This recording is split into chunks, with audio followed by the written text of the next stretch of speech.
Scoop Slam presents 5 WWE Championship Belt designs that look horrible. Now, contrary to popular belief, there are actually some pretty bad looking belts that WWE have made in the past because everyone likes to think they make awesome belts, and a lot of times they do, but sometimes they don't. So let's start. At number 5 we have the 1985 WWE Championship Belt. Now, I actually don't have a lot to say about this belt, mostly because, come on, just look at it.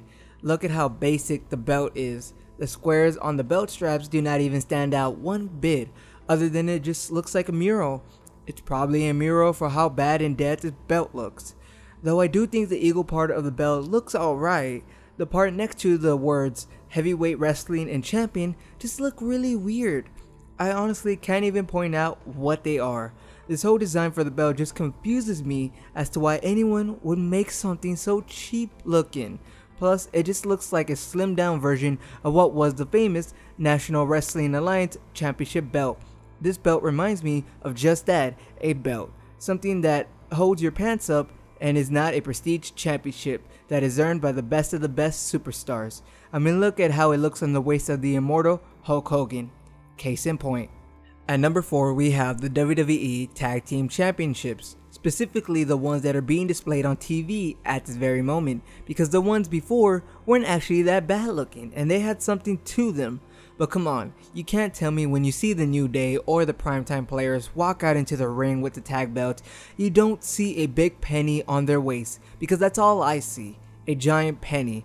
It looks ridiculously big, you can't even see the supposed gladiators on the belt, and it just looks really cheap.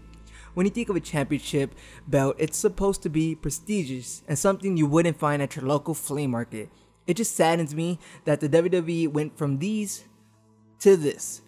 I get that they wanted one single belt for the tag team champions instead of two, like how they did the whole unified tag team championships, but they could have done so much better.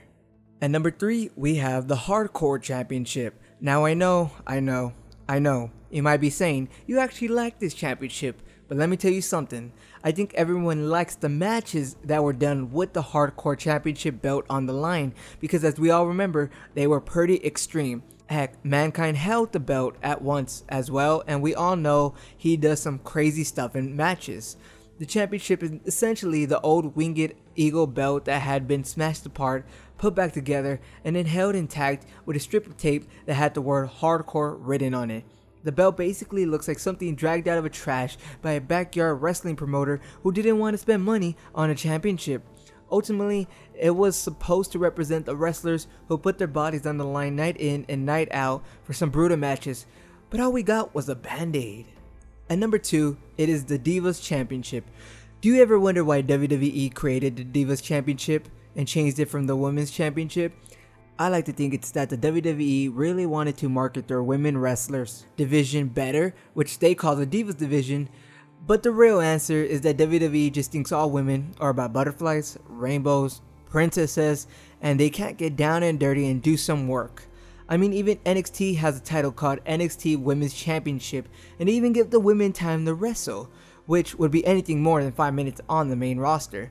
Heck, recently Sasha Banks and Bayley have proved a couple of times that women wrestlers can do so much when given the time. I mean, they even had an Iron Maiden match, which essentially is an Iron Man match. It was a pretty good match. The Divas title should stop trying to focus and represent little girls under the age of 5 and represent the women who put blood, sweat, and tears into their matches to show that women could do the same or better than male wrestlers in the ring. WWE needs to catch up with the time on that part. And at number 1 we have the WWE ECW Championship. First off, who thought that changing the old ECW design to whatever this is was a good idea? Let's take a look at the old design. Cool. I honestly think the old design is so good, and it even had great competitors wear it. With the new design, you have these kind of competitors. Yep, that clearly states championship material and prestige. Also, of course, the words World Wrestling Entertainment had to be plastered on the top of the face of the oversized championship belt. Just one final reminder that Vince McMahon wanted to spite ECW like he does with WCW.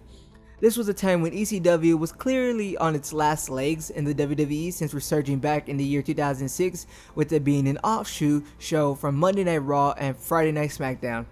All that would soon end though, as WWE did not see a future in the brand division, so they took down ECW and then essentially took down SmackDown and made it all about Monday Night Raw, with SmackDown being a recap show, but that's another topic for another day.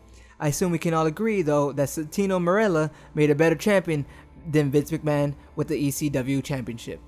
So everyone, that was 5 WWE Championship belt designs that look horrible. Make sure to comment down below and tell us which WWE belt design you think looks horrible, cause clearly there are a couple in WWE history to choose from. Just don't tell Mr. McMahon that, or he'll want to keep the designs or bring some of those back. Make sure to click that like button because it really helps us out, and subscribe so you're able to get all our fun, insightful, and sometimes wacky videos first. Thanks for watching, and we'll see you next time.